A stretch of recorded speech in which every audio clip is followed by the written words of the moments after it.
What are the quiet luxury brands that only the super rich know about? I had a rich friend once tell me that Gucci is what poor people think rich people wear. Since then I noticed that all of her clothes fit perfect, but she never has logos on anything. Gucci is what famous people wear when they get paid to wear Gucci. How is it that casually explained put it? I might spend $5,000 and wear Gucci to feel cool, but if I was actually cool, Gucci would pay me to wear it. There are marketing techniques that ordinary people would not even dream of thinking about. It is everywhere, and billions of dollars is pumped to advance them. John Law Bootmaker in St. James. Make beautiful handmade shoes for royalty, celebrities and rich types. They are well known but not a household name. I found a pair of JL riding boots for $300. They retail for $10,000. Was with a friend at an equine consignment shop.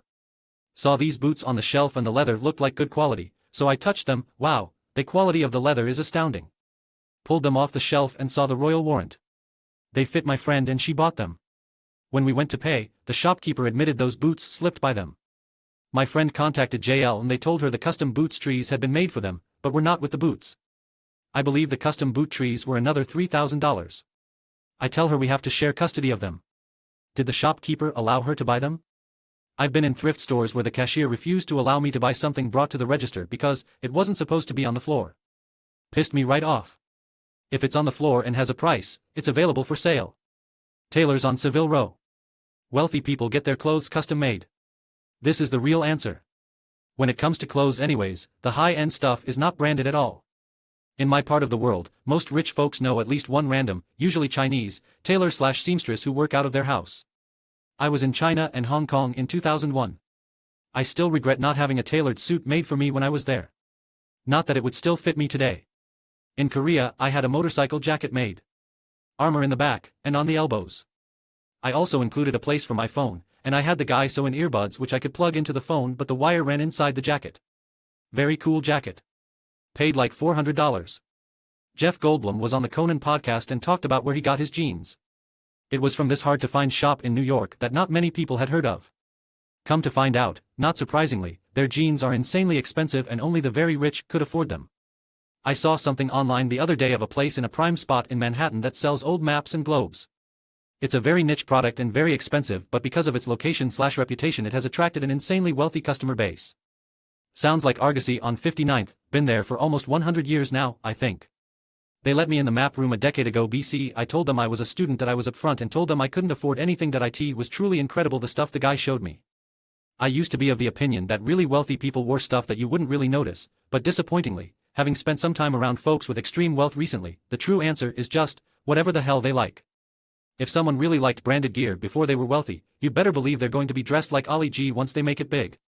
I used to work for a dude worth hundreds of millions who wore square-toe slip-on dress shoes with rubber soles. Probably got them at JCPenney or Target.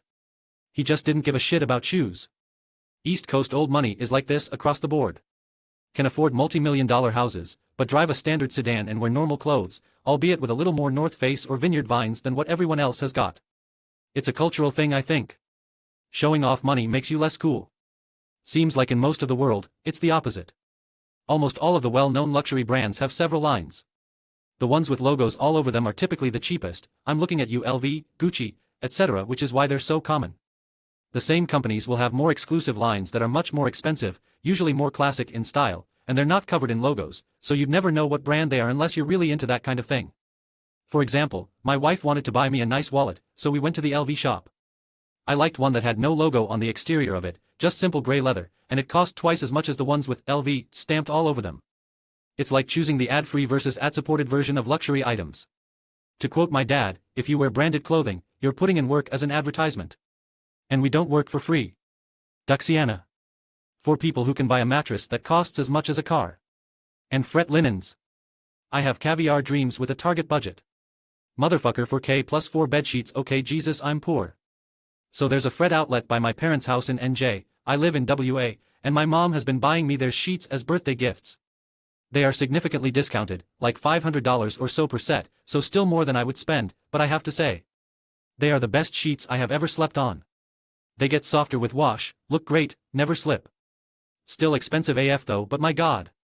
They have ruined regular sheet shopping for me forever. I work in the luxury travel industry. I know quite a few. Exclusive Resorts is an invite-only membership club for very high-end travel. They don't post their prices online, but I know people that work there. They have personal cell phone numbers for people like Jeff Bezos, Waltons, and people that live at that stratospheric titan of industry level. Their cheapest membership package is $100,000 to join, and can run up to $250,000. That's just the price to join the club. You have to pay for any travel you want to book on top of that. They have a $600 million portfolio of properties they own throughout the world, that only their members have access to. Want to guarantee availability for a finish line view villa in Monaco during the Grand Prix?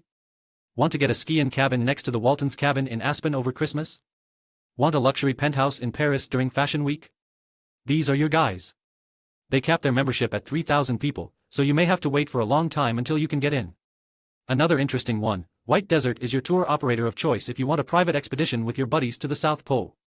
Their packages can run $100,000 plus per person for a private jet to their base camp on the Antarctica Plateau and then another custom-built ski plane transfer to their camp on the South Pole. I'm still riding the high of the $4.99 rotisserie chicken I bought at Costco, so I think I'ma head out before I get depressed. I'm right there with you. I reheated some frozen green beans and fried up my last egg for dinner. Now I'm scrolling through these comments wondering how the world got to be the way it is. Seems like we're fucked. Oh well. At least I had an egg.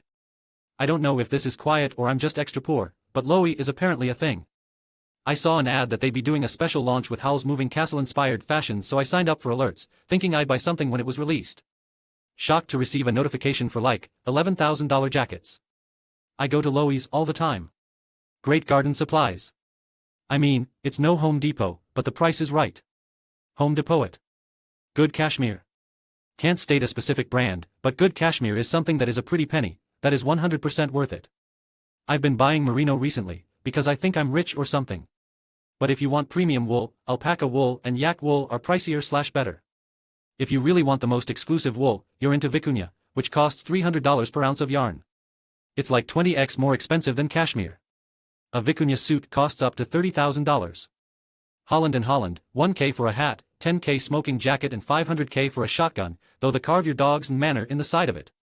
I wonder how it feels to miss the target with a $500,000 shotgun. Not as bad as when your friend bags it with his matching $500,000 shotgun you loaned him because they came as a sporting pair. It's so much dumber than that.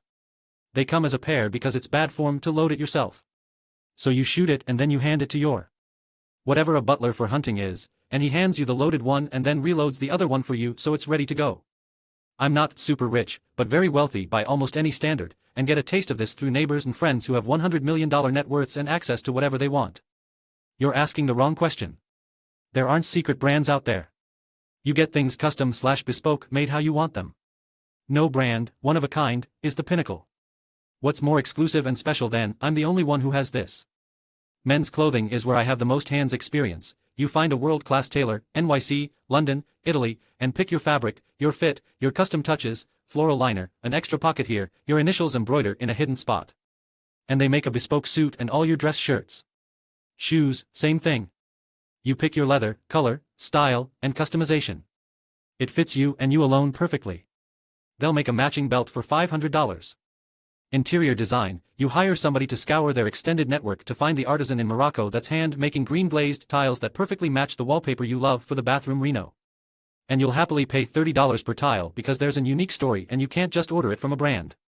Ask me how I know this one, Google, Taingrip Pottery. As far as big stuff like cars, gadgets, etc., they aren't secrets. We all know the Italian and German car makers. It's not exactly quiet, but the richest guys I know drive things like SLs and 911s, not Ferraris and Lambs. They are seen as gaudy where I am. Nouveau riche.